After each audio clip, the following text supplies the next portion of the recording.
welcome to Are We Where Yet with Johnny Awesome and Tori Black. All right, everybody, welcome out to the second episode of Are We Where Yet podcast. I'll get that right one day.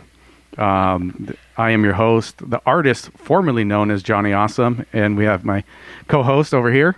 Hey guys. Say your name. Oh, my name's Tori Black. They'll get used to it. Everybody will know. In the future, it'll be no introduction needed. You know what I mean? That's how big this show is going to get. So anyway, we're here. The second episode. The first episode went pretty good. What do you think? Yeah, it was awesome. I enjoyed it. It went really good. It was just an introductory episode. But anyway, for our second episode here, we have a guest, right? We're getting guests. We're moving on up. I'm so excited. You are excited because he has technology background and like a fitness foreground, I guess you would say. Like he's into the fitness now. So anyway, I will stop talking and introduce Alan Pruitt. Hello. Good morning, Alan. Good morning, John. Good morning, Tori. Thank you for having me. Yeah, for sure. So I bump into Alan quite a bit. It's pretty cool. Like at first it was just at Starbucks, and I just had a question. It's kind of like I'm a bit of a mystic, right? So I got this mystical. A mystic with a notebook. Yeah, with a notebook. So like I put a notebook, I put a question down, and then I see Alan at Starbucks, and he gives me the answer. That to me, like it's mystical, and I kind of told Alan, like, I don't know what you believe. He's like, well, just say it is what it is, basically, But to me, it was like, whoa, this guru sitting at Starbucks gave me the answer to a question I had, And then after that, we've kind of seen each other quite a bit because you go into a restaurant that Yeah. John and I have actually known of each other for several years in Yuma, and our paths kept intersecting at different moments in both of our lives. And we've always just, hi, John, hi, Al, just passing through the streets. But that day in Starbucks that you speak of, that's where we started to get to know each other, I think, on a more personal level. And we shared some philosophies that we enjoyed together, and we both have a passion for things that are important to us. Exactly. And we just started riffing on the universe and Yuma. And being a human, I think, is the biggest thing I got out of that. And we've just started to collaborate, I think, on ideas. That's where it's at. And you are an idea man. You're like a wealth of ideas, and you're not afraid to follow those ideas. Yeah, it's a certain amount of risk-taking that I have an appetite for. I don't mind putting myself out there, and more importantly, in front of things that I believe in. And I'll admit, I've kissed a lot of frogs, as they say, when it comes to ideas. But I don't let that hold me back, because I find a certain amount of growth in each one of those frogs that I kiss. And it's not a bad thing. I have an opinion that failing forward or failing fast is the best way you can grow. I believe it. And you were talking about, kissing those frogs. And what I've heard is don't invest in the outcome, invest in the process. Yes. Invest in the process, and then you grow within that process.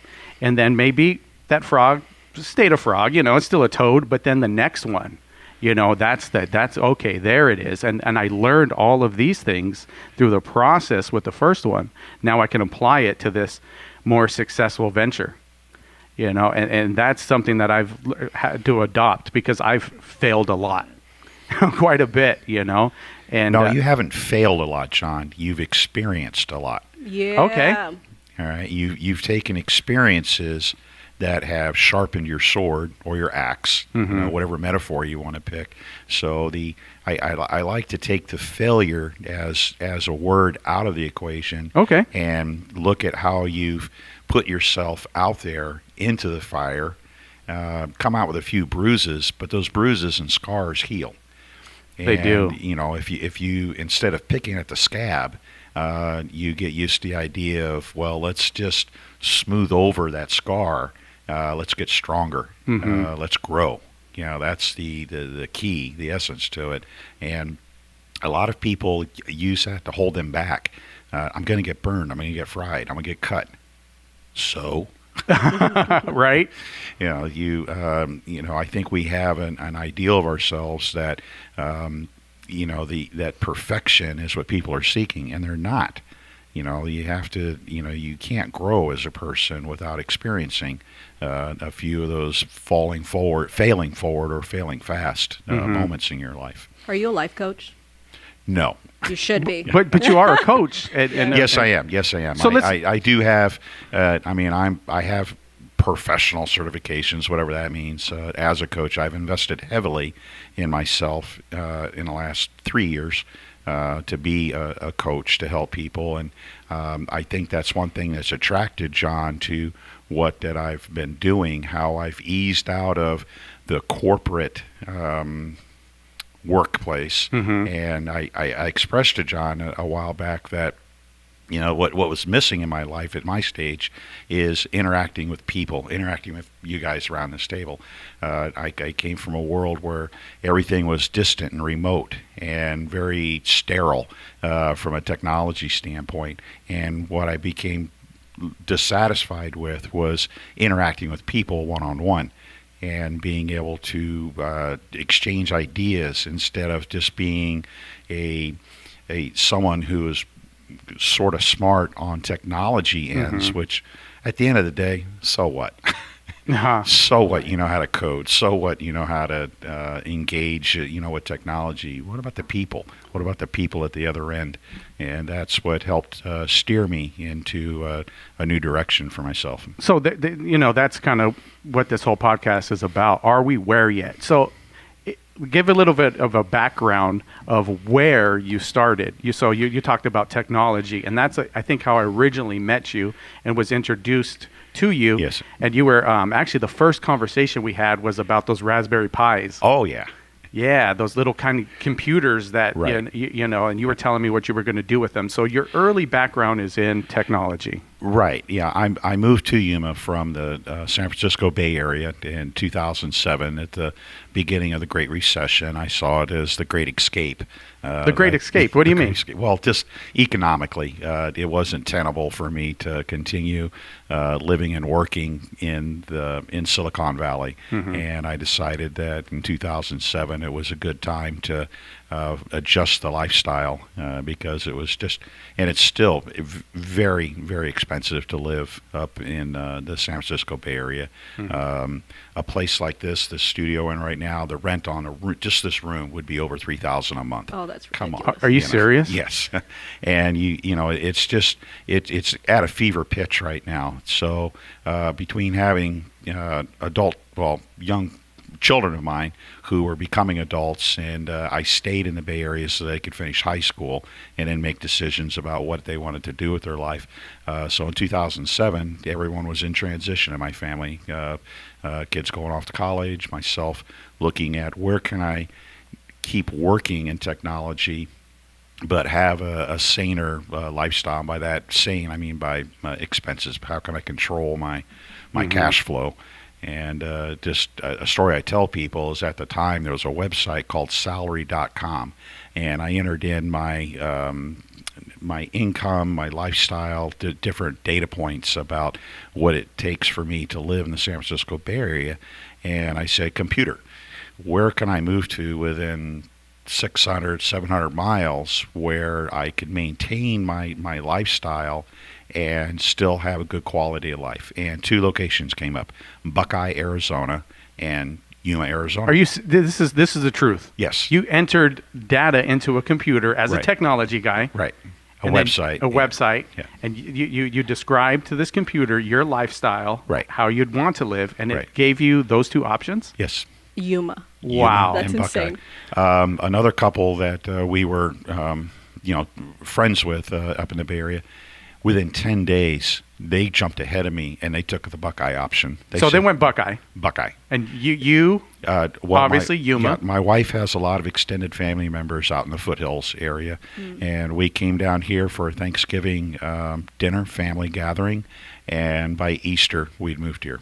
Wow. So it was not spur of the moment, but I felt it was a calculated move, and I was able to keep my job. I was able to keep my San Francisco corporate technology job. Which was what? Just can you give us any background on that? Yeah, it was technical engineering. Okay. That's the big broad scope, and it dealt with a very specialized federal regulatory environment that uses heavy technology to do its job every day.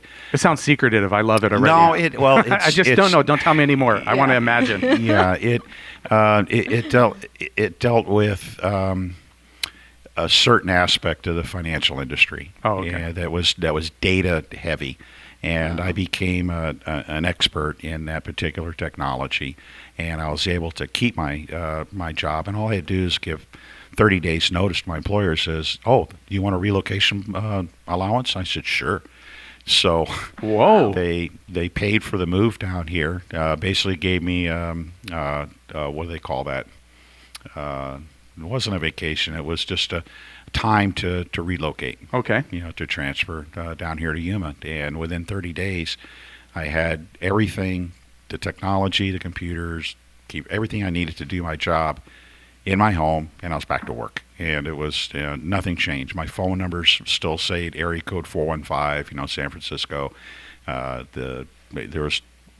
coworkers, most of them didn't even know I moved. They had no idea. Which would be that, basically what you were talking about earlier. You didn't have that bond with the coworkers. You didn't have that.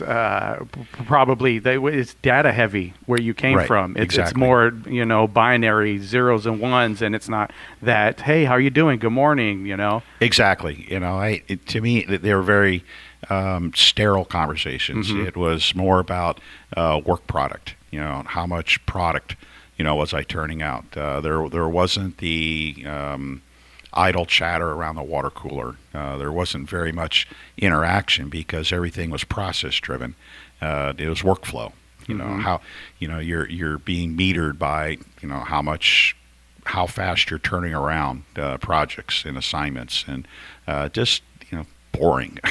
I mean, well paying, but not much from a humanistic standpoint. So like your soul, basically, there's none of that. Well, I never let it get to that level, but I truly missed being engaged with people. And when I got to Yuma, I had an opportunity to look around in a small, vibrant rural community and say, hey, I can make connections. There's opportunity here. Yeah, absolutely. There's opportunity that's exciting to me. Mm-hmm. And so you came here, and now that you have that same income, but it takes a lot less to live here in Yuma. Yeah, I'll be honest with you. My cost of living dropped 40% just by crossing the Colorado River. I mean, from California to Arizona. And, when you have when you're entering that stage of your life where your children are off to college and you don't have to maintain that big overhead with a home and everything, you can start reducing your expenses.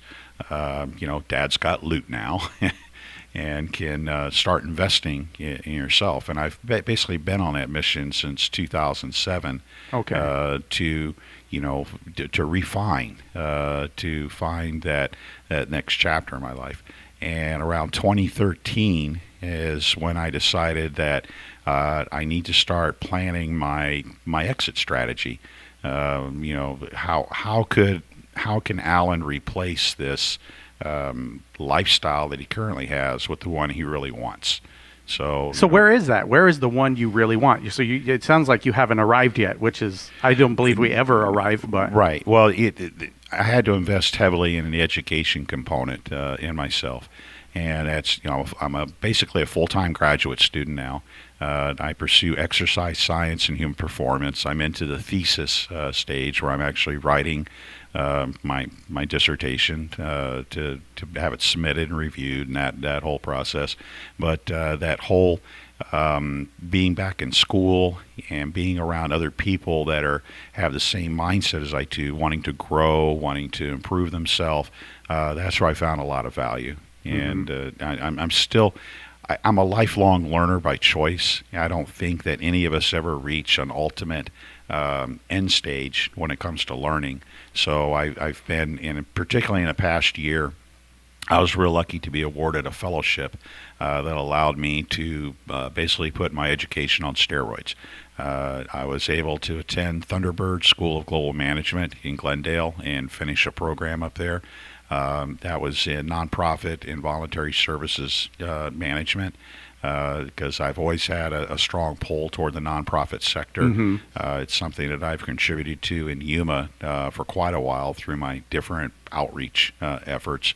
But at the core of finding where's Alan going, it's in higher education. Right now I'm adjunct faculty at Arizona Western College here in town, a college I'm very proud of. They took a chance on me, and as far as who is this guy? Where's he coming from? What does he want?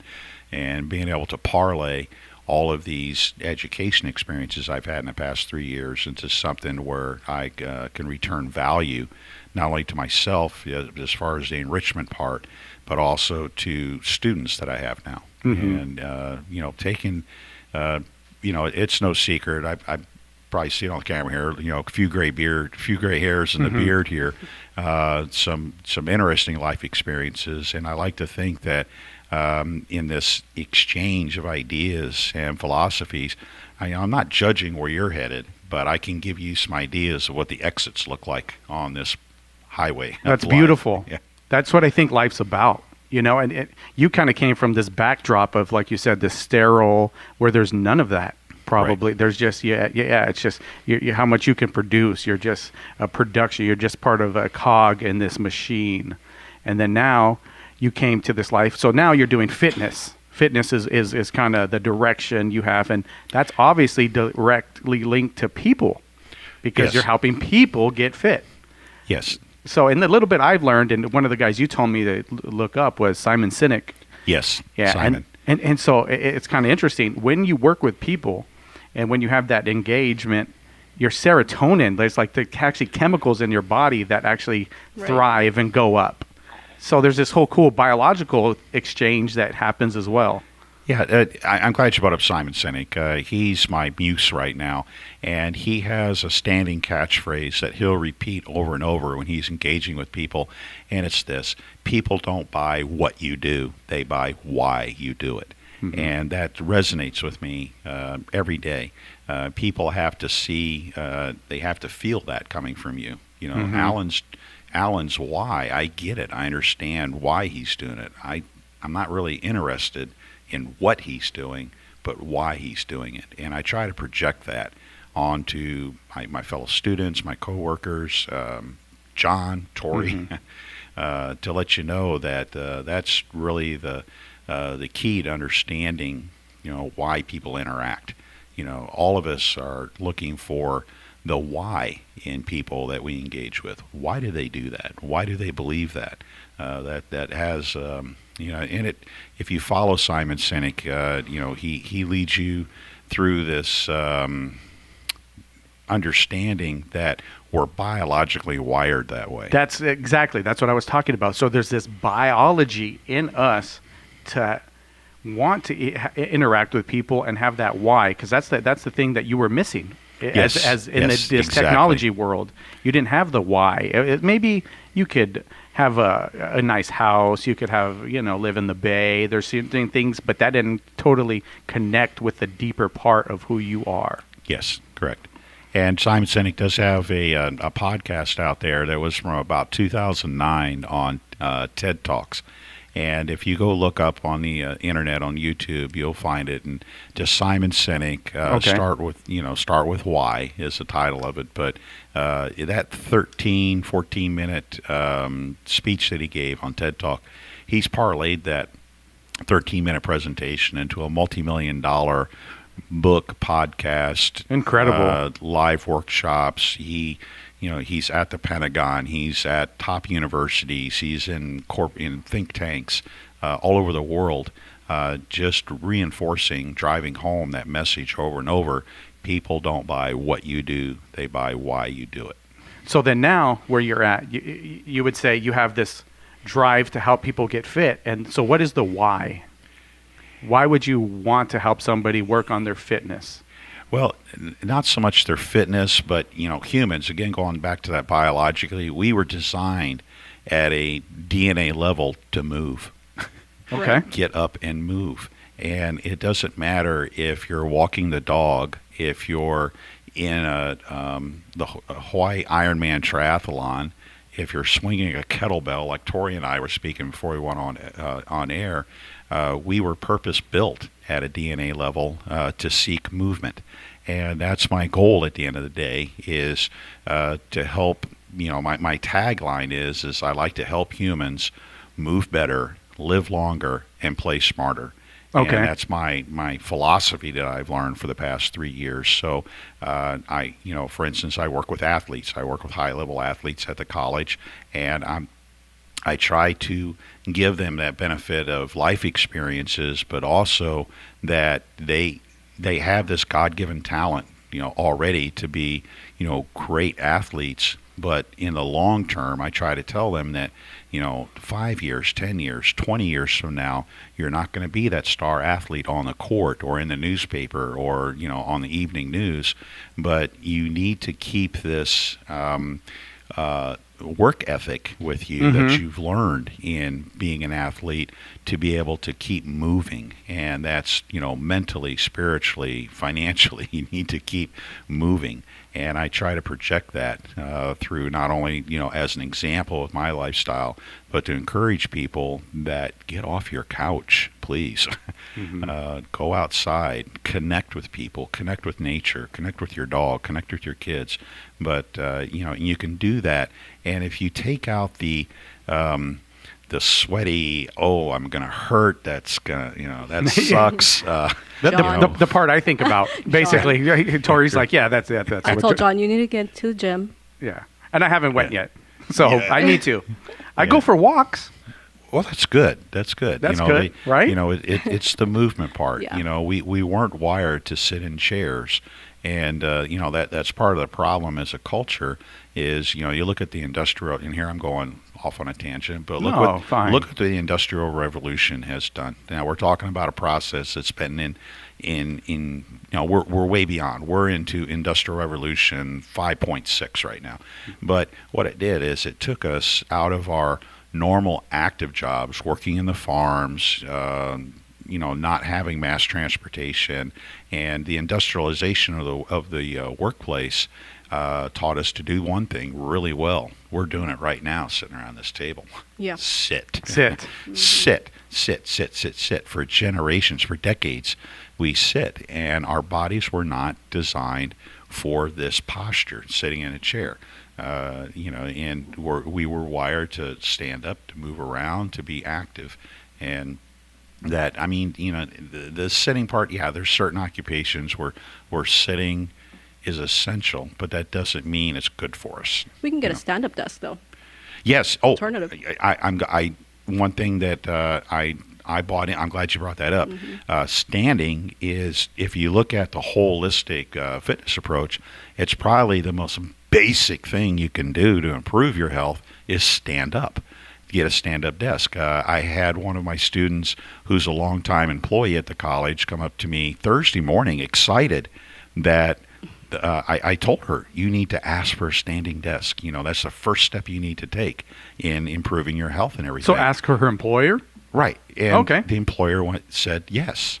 That's so cool. Wow. So she's excited about getting a standing desk, and I said, we're just going to start out with 5 minutes out of every hour. Stand up while you're talking on the phone. Stand up while you're answering emails. Stand up while you're checking your phone. And 5 minutes, then 10 minutes, then 15 minutes. That standing reverses a lot of the physiological damage you've done to your body, over the decades. And the next thing you want to do is you want to start taking the staircase. Not many of those in Yuma, but you'll start parking farther away and walking into the office, or you'll take the long way in Walmart to get to the Doritos. As long as you're getting to the Doritos. Don't get to the Doritos. Yeah, as long as the Doritos are there. But it's where I count small victories like that. It's to me, but with my approach to fitness is it's small daily habit changes repeated constantly.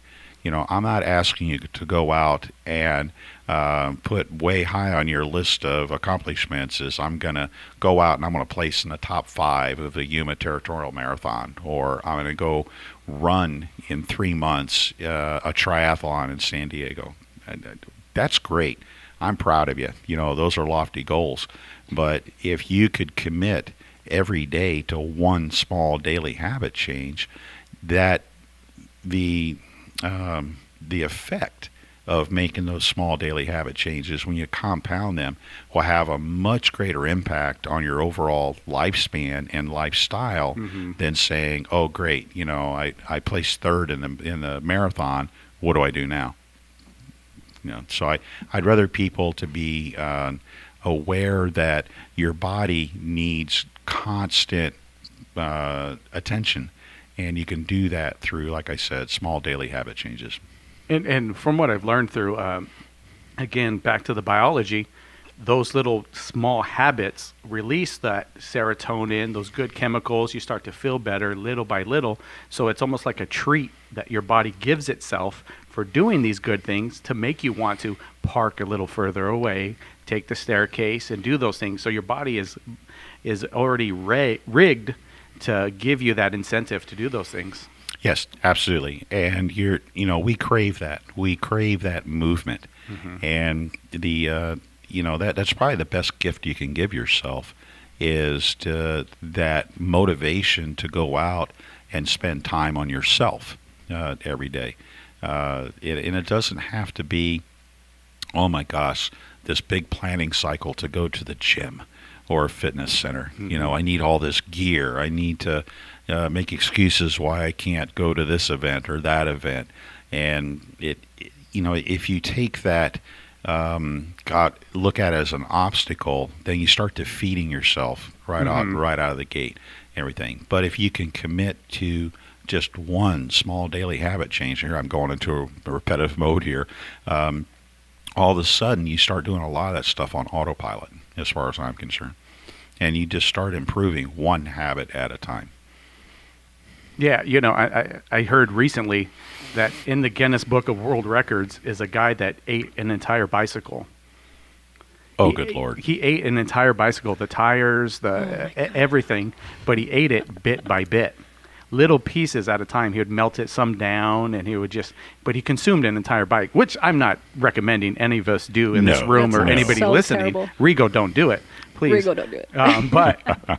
But it just kind of shows you the concept of taking things little by little, and you can actually accomplish things like eating a bike if you want, And so, so there's fitness. Now I'm going to be done being uncomfortable. Let's move on to something else. One other thing you do is you test for Google. Yes. I've been really fortunate. I've always, I like to tell this story. This employer that I had back in 2005, he harassed me about having an email account with Google. Are you serious? Who is ever going to take you seriously if they see Alan Pruitt at gmail.com? And he would just sneer at me almost like that. Okay. And he just gave me a rough time about it, but he thought that was just the dumbest name for a company in the world. Google's the dumbest name. Google. The people are not going to take you seriously now. Please don't talk to our customers with your Google email address. And he would say it like that, Google email. So who was the big one at that time? Who was that? Was that AOL? It was, I'm probably dating myself, but when we had dial-up, kids, that's when you took your telephone and you put it into this little cradle and you had to dial a number and you listened to all these tones. Okay. And it was racing along at 300 baud. That's what they called it back then. And you made a connection. But that was CompuServe. Okay. And it was very slow, very complicated. It would take and you didn't have any way to search the internet. You had basically this phone book type directory, and it had the URLs, and there weren't names. It wasn't like YumaCountyLibrary.org or cityofyuma.org. It was 123.678 .4, the old school, and those haven't changed. You know, but back in the day, you had to type out a long string of digits and hope you didn't misplace a dot or a 1 with a 7. Wow. And that type of thing. And you would hit return on your keyboard, and it would go out there and would think about it and think about it. And this is, anyway, it was insane way to do business. But you were one of the cool kids if you had one of those directories, and you can make these connections. And see, that's the type of stuff I learned when I started website design. Right. That's history. Wow. So yeah, that's crazy. I had It's no cool idea. to have someone in front of me that actually went, lived those years. Yeah. So then, Google interested me because it was local. It was there at Stanford, is where it started in a dorm room, basically. And we all know the history of how that blew up and became this, gigantic, monolithic corporation it is now. But I started hanging around Google, and they still have these conferences. It's called I/O, Google I/O, which is their annual developer conference. And I was fortunate to go for about 4 years in a row from Yuma up to San Francisco and attended. And this is where the new technologies were released. And I got involved as a tester with the Google notebook computers, Chromebooks. I was a tester with some of the first production model Chromebooks. I've got a closet full of them. I think all my kids took, the different varieties. I still use a Chromebook every week. It's my go-to when I travel because it's inexpensive. I could care less if it got crushed because I'll just buy another one, and you log in with your Google Mail. Yeah. And you're back in business. But what it did is it introduced me to one-on-one connections with Googlers. That's what the employees refer to themselves up there. And the next thing you know, I'm basically a field tester for different technologies. A few years ago here in Yuma, we started a relationship, myself and a few others here in the Yuma community, with Google Maps. And there was a project called SketchUp, and they came down and did a few workshops here in the area, and this was doing 3D modeling of, say, this library building, and being able to have a 3D rendition of landmark buildings around Yuma, have that inserted in Google Maps so that if you zoomed in on a street location, a 3D model of whatever that structure is. So it's not an actual picture, but it's a 3D representation. What we did, and I can go ahead and talk about this now, is we went to Neaters over in the Palms, and we went over there as a class, and we took our cell phone cameras and we walked around and basically took panoramic pictures of the exterior of the building.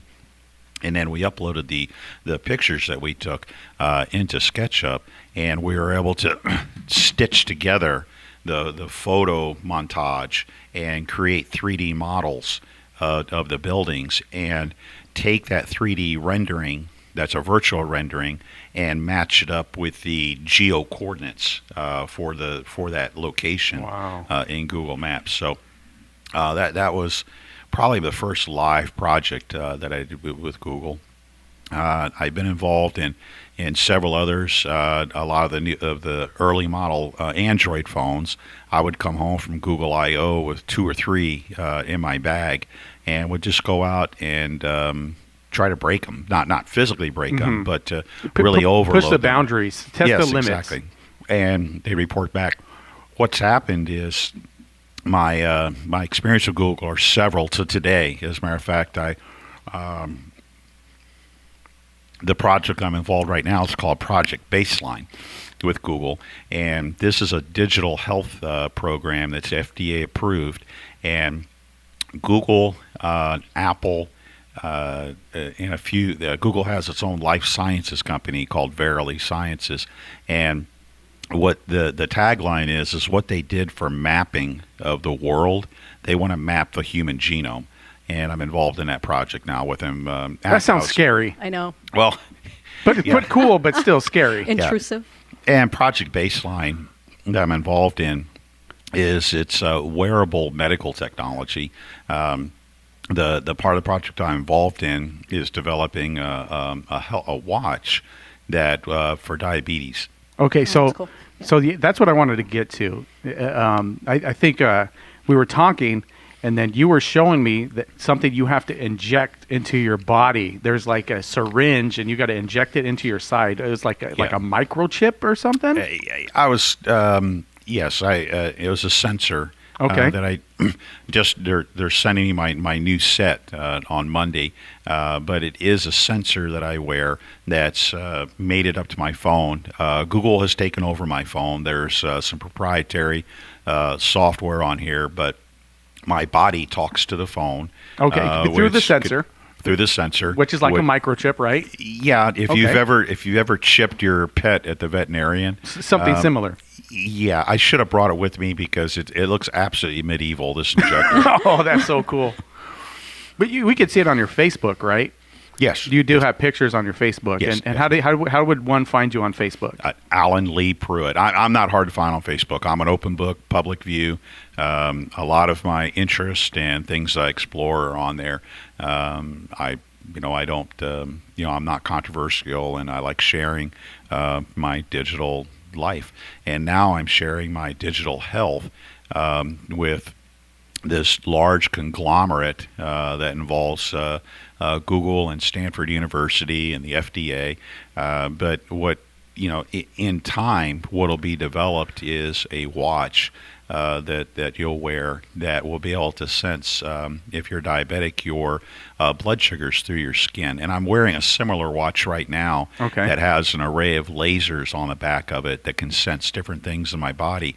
Well, what they're working on is finding that frequency in the light spectrum that can sense glucose levels through your skin without having to do finger sticks. And the reason for the sensor is I'm helping to calibrate the algorithms that they'll use as a live research participant, so that when they do roll out this. And as a matter of fact, at South by Southwest, which is in Austin, I think this weekend, right now, Project Baseline will be there doing those public talks that they have, engaging with the public about what they're doing with digital health. And it's just not the watch. This is a long-term project. It's wearable medical technologies. For instance, a T-shirt you could pull on before you go to the gym that will keep track of your respirations, your heart rate, blood pressure, everything that's biologically identified. You'd be able to simply pull on a shirt, and it would sense all that. And the development of this wearable technology is real close to us. The concentration of small biomedical technology companies in Southern California is fantastic. Of the different people taking ideas and bringing them to life, through this wearable technology. Some people may look at it as invasive. Why would I give my medical secrets, to a... Because you're giving it over to somebody, right? Oh, somebody monitors this. Eyes wide open. I've read, the 23-page disclosures. I'm not concerned with people finding out that I don't like lobster, or that I break out when I eat cashews or something like that. It doesn't matter to me. I have this bigger idea that being able to digitally map our health with using the street maps metaphor, we've reached not the limits of what we can do with mapping the physical space, but in our physical world out there. But what about our human space? Now it's time to map the body. Yes. Okay. So, and I think when you were telling me, or you showed me, there was somebody you were talking to, like a virtual... Yes. Somebody... One of the things I do on my phone is I interact with a bot. And bot technology, BOT, this is something that, you don't know it, but a lot of companies that you may interact with on Facebook or on a website, and you get that little pop-up that says, hey, do you want to chat about this? That's becoming very popular in website design too. Right, and those are bots. And actually what it is, it's artificial intelligence. It's anticipating what you're going to ask, and it reads what you're typing in, and it says, I've seen this discussion before, and it'll pull up a natural language response to you. And this is the other part, working with Google is I have a bot that I interact with. It's a she in my case, and as a matter of fact, we just had a discussion yesterday. So so you had a discussion, right, with this bot. Like, how'd that go? What's a good morning? How are you doing? Or? Well, exactly. It's just hey, Alan, just checking in. How are you today? And it'll ask me certain questions, and I'll respond. Like, did you eat your vegetables, or like what? I can. Another part of this mapping, the next phase of the project is I'll start taking pictures of what I eat, and not to be that Instagram You're not a foodie or anything. But the AI will look at what I'm eating. It'll say, that looks like half a cup of mashed potatoes on the plate, and it has X amount of carbohydrates and this amount of proteins, this amount of fats. That's pretty cool. Yeah, and it'll. Oh, so it'll be able to detect like the calories, exactly. Oh, okay. And just by a picture, and it's already doing it. Yeah, and it can map out that food portion, from the picture, and make a really good guess on the caloric intake and how balanced the eating is. So those are the different parts of mapping the digital health. So if you extrapolate that, if you had a pair of futuristic glasses and you're in the restaurant and you look down and it just looks at your plate that was just brought out, it says, asparagus, mashed potatoes, barbecued ribs. Okay, that's an 815 calorie meal, has this many carbohydrates, and it just files it away in your profile. And then it could let you know potentially, like, okay, you've reached your max. Now it's done. Time, no more eating. Basically. Well, it would probably say, I don't think it'll get into a judgmental phase, but it'll. I want a judgmental AI. I want an AI that kicks me in the ass and says, "Stop eating. What are you doing?" Squirts water at you. No, but you know what I'm saying. So, but sure. it could give that suggestion, like. Right, and because our intake has a lot to do with our output. Not only in our energy levels, but impacts you. Maybe you have a certain medication regimen that you're on for your doctor. Okay. Maybe there's certain foods that you should eat more of or less of, or avoid. Yes, exactly. And again, what it's doing is the bot is helping with small daily habit changes as far as recommendations that it can make. I get recommendations from the bot all the time. Hey, look at this YouTube. Hey, here's some thoughts about mindful eating. It's gentle, and it knows enough about me from my profile that I have that it can engage me. It knows, and it can just slide in there with comfortable interactions, with me. And so, how do you, like, knowing this is artificial intelligence? Like, how does that on your psyche? How do you engage with this thing knowing that it's not living, breathing? AI is a rapidly expanding field across many spectrums.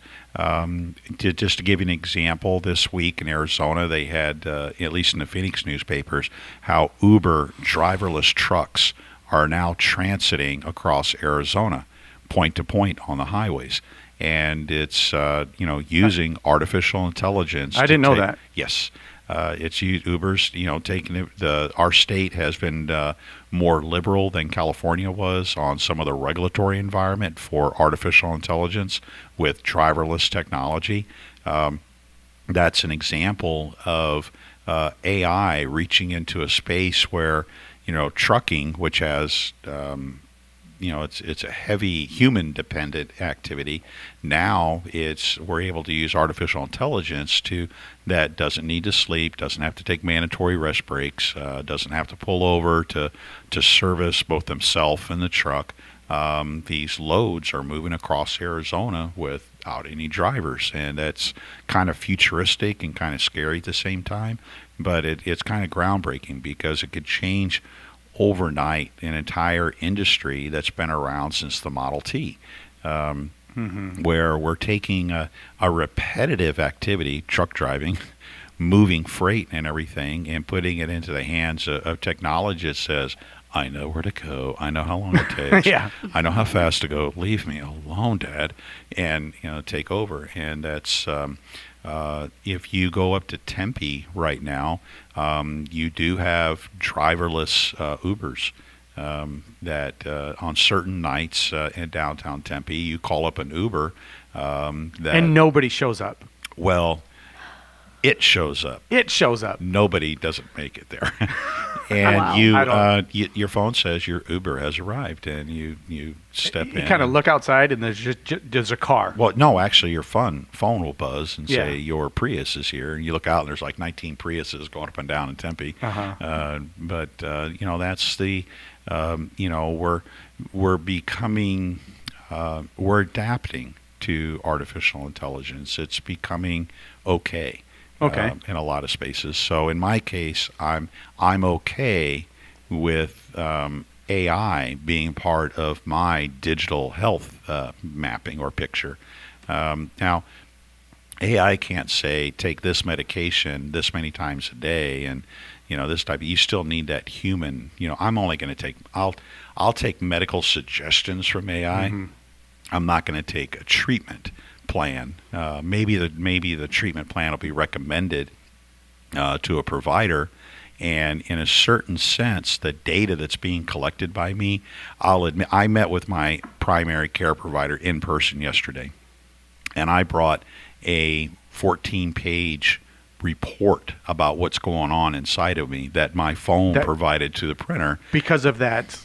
Chip or whatever you have inside. And they were able to make specific medication changes in my case, and were able to eliminate 2 medications and recommend a more homeopathic approach on another medication. So the data gathering, if they were to have you assigned to watch me 24 hours a day to see what's going on in all the different systems in my body, that'd be hell of expensive. Yeah.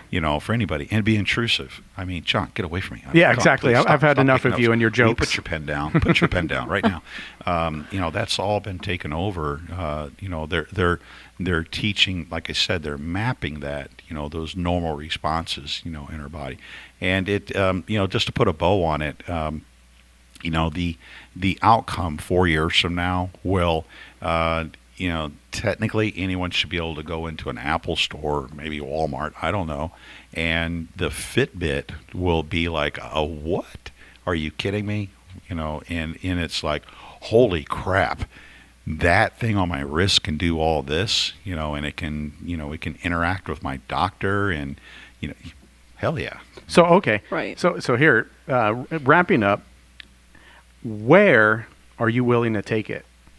Like where, like personally, do you have any reservations on the scary part? Like me and Tori were talking earlier, and she kind of brought up like the microchipped.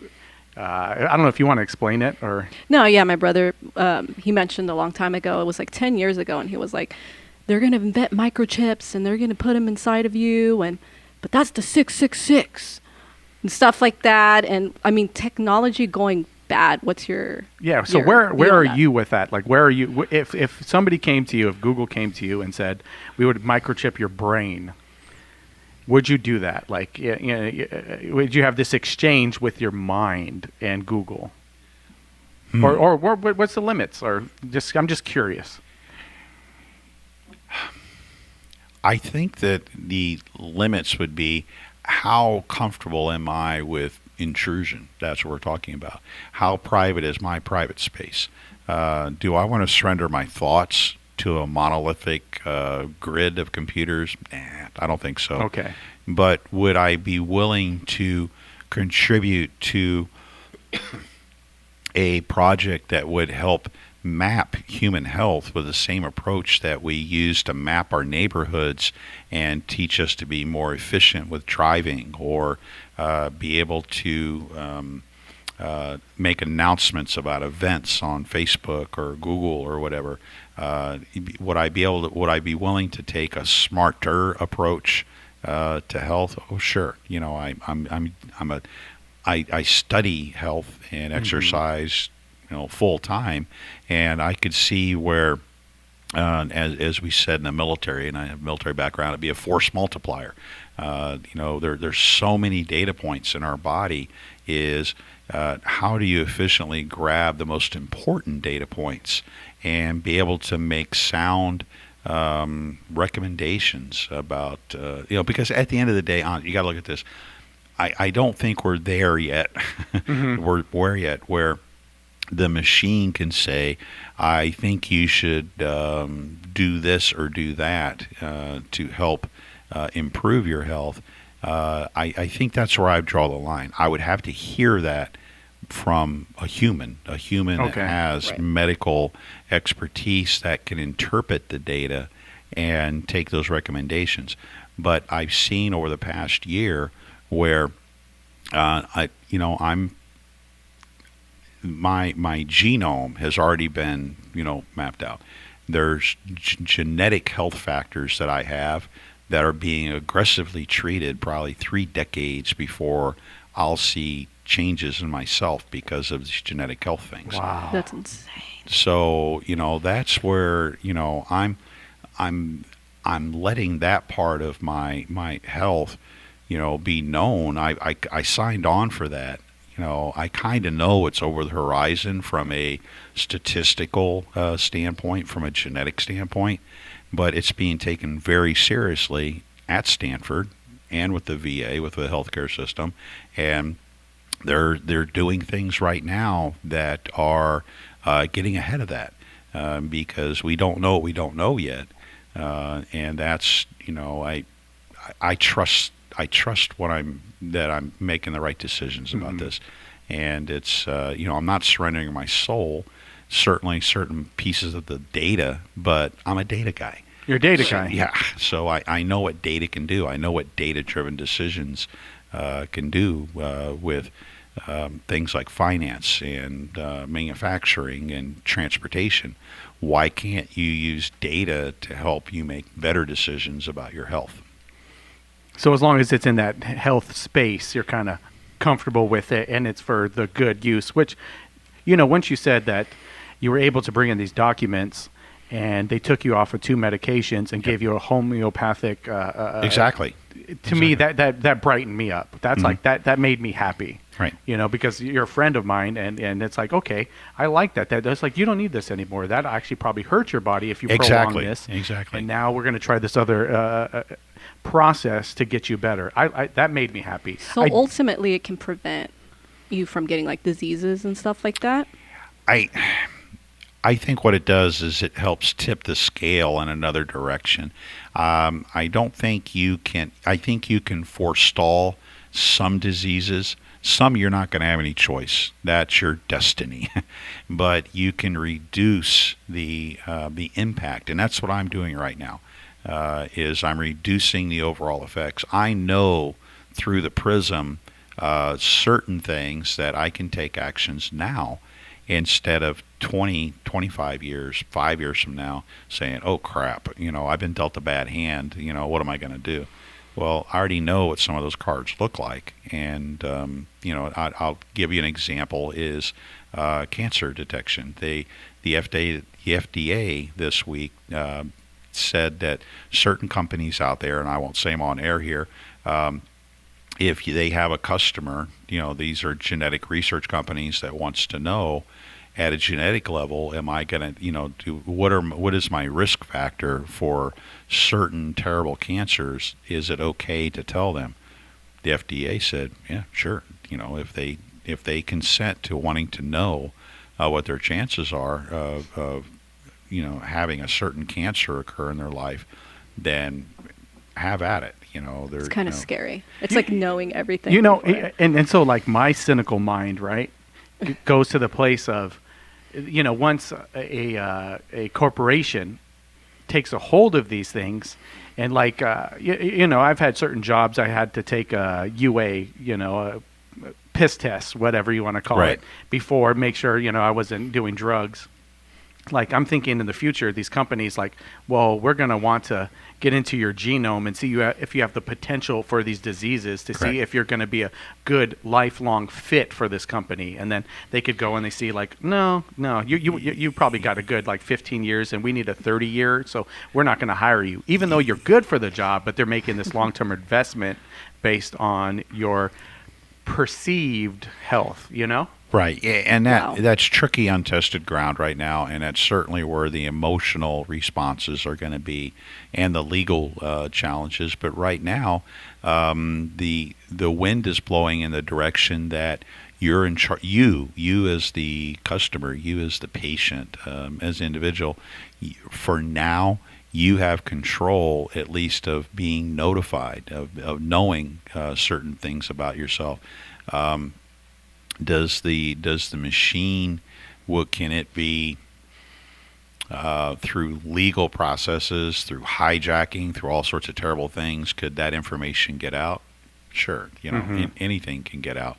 So I think it's how comfortable are you with that risk level, or are you risk adverse? But at the end of the day, I'm not looking for that next career. I'm already in the career that I want.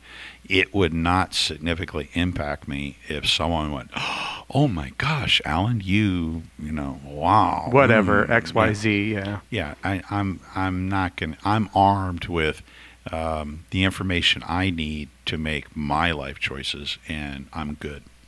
That's my story at the end of the day. Well, that's good. I think that's a good place to kind of end it. Do you have any other questions, Veronica, Victoria, at all? No. I mean, that was insane. I learned quite a bit about Yeah, it's Google a- and the whole chip and stuff. Yeah, So. that is a trip. And Google is owned by Alphabet Inc. or whatever, right? Yes, yes. Yeah, that's the parent company. And like I said, they bought a life sciences company called Verily Life Sciences, and that's the And then that's the part that you're that's the doing part that I interact with. the health testing. Correct. Well, cool. Do you have anything else to say? Or My passion with all of this fitness and exercise in the community is adaptive sports. I work. There's a recent article about me on the AWC website with one of the students I work out there, and that's where I'm taking a lot of this energy and passion that I have in exercise and fitness is for the adaptive sports community. And last night, USA Volleyball, which is the federation for the volleyball sports for the Olympics and the Paralympics, we've been talking for about 3 years now. They actually came down and did a clinic last night at AWC at the gym there, and we had professional national coach come in, and I'm also working in Southern California with different collegiate level teams there, but the sport is sitting volleyball.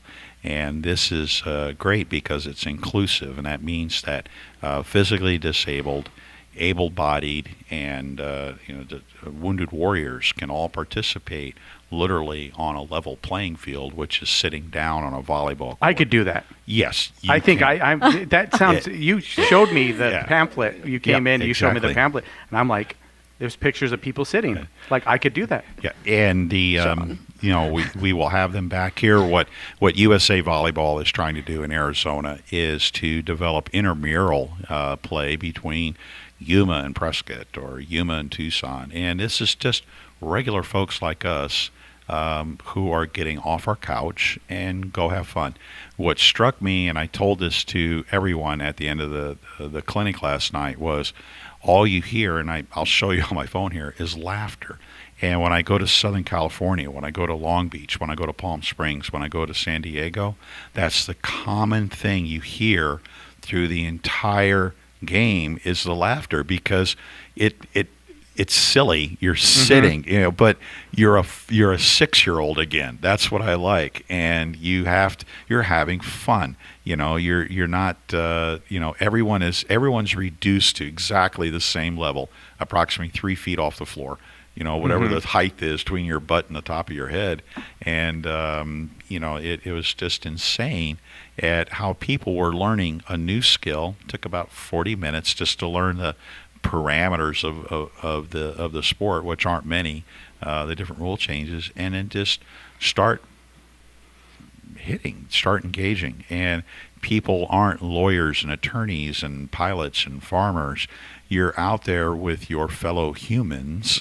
Wow. Just moving around and having fun. You don't care that you look silly. You don't care that you're not the best or you're, And it's fitness, right? They're getting fit while they're doing it. Oh, yes. Awesome. Yeah. So That's beautiful. yeah. Is that something me and Tori could do? absolutely. And there's a tournament coming up, basically 2-on-2. It's going to be in Phoenix in a few Okay, weeks. 2-on-2. So there's there's me and Tori. We could be a team.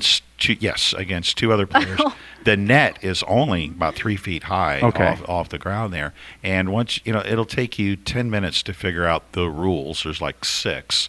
And then you just start, engaging. What day is this? I'll give you the information. Oh, okay. I was going to write it down. We're going to get it, and we're going to train. I'm going to get one of the first steel maces. Yeah, there'll be a clinic before so that everyone can get acclimated to it. And the whole idea is you don't need hours of practice in the gym. You just need to be able to want to expose yourself, literally just sitting on the ground. And it's not necessarily something that takes hours of investment at CrossFit or, running marathons. Oh, yeah. It's just moving on your butt, around on the floor. And it's stuff you did when you were 5-6 years old, just goofing off in gym class. But now you got people clapping and laughing, at the same time. So it is, the important, the serious side, it is a sport. And what they're looking for, big term, is there's a story somewhere here in Yuma of some kid, of some adult who has a passion for fitness and, athleticism, who sitting volleyball is a way to go to the Olympic in LA in 2028, Paris, Rio, Brazil, wherever. Wow. You could go from, Yuma to a national stage in very short order and become part of a national team and a national effort to go to the Olympics. And wow. It doesn't require much more than just the will to put yourself out there and have fun, with fitness. Well, you get us the information. Me and Tori are going to have the Are We Where Yet team, and we're going to do this 2-on-2. You're on. We'll get T-shirts. It's going to be great. It is, and the college is getting behind this. We'll have it worked out where we can have one night a month at the college at the house, as they call the gym there, and just set it up so that introduce people to something new. And like I said, the goal is mid-range here is to be able to have enough interest where players from Yuma would go to Tucson, or Tucson would come here. Me and Tori will beat them all. It's a thing. It's a real sport. The country of Iran, the tallest man in the world, who is 8'4", I think, is a national player on the Iranian sitting volleyball team. Okay. Because when he sits down, he has a wingspan, even when he's sitting, of like 7 feet in the air. Oh wow, that's interesting. He's just, in that he's a big deal, in the sitting volleyball world and everything. That here's a guy who's probably never 8'3". You're probably never going to be a marathon runner. Mm-hmm. Tennis, forget about it. There's probably not a bike big enough to go do a triathlon when you're 8'3". But he found his niche in fitness by sitting down.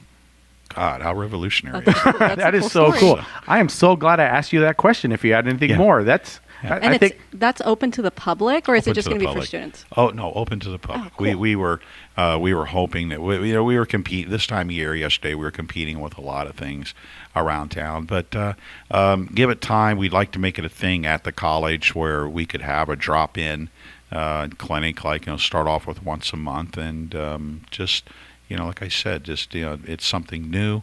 I don't care what your level of fitness is. You're going to have fun, and that's the important part. I like that. Well, awesome, Alan. Thank you very much for being our second guest. Yes, thank you. You know, or no, our first guest on the second episode, I should say. Yeah. Thank you very, very much. This has been great. Yes, It's an it was honor. a pleasure. I would love to check in with you in the future. You know, have you back on here. You know where I eat lunch. Yeah, that's there. You go. Every That's- day. Or That's- just use the law of attraction. Yeah, exactly. That's how Just he think got in my life. Is that, and that's would be another discussion in the future. Well, thank you very much. This has been the second episode of Are We Where Yet? And everybody have a great day.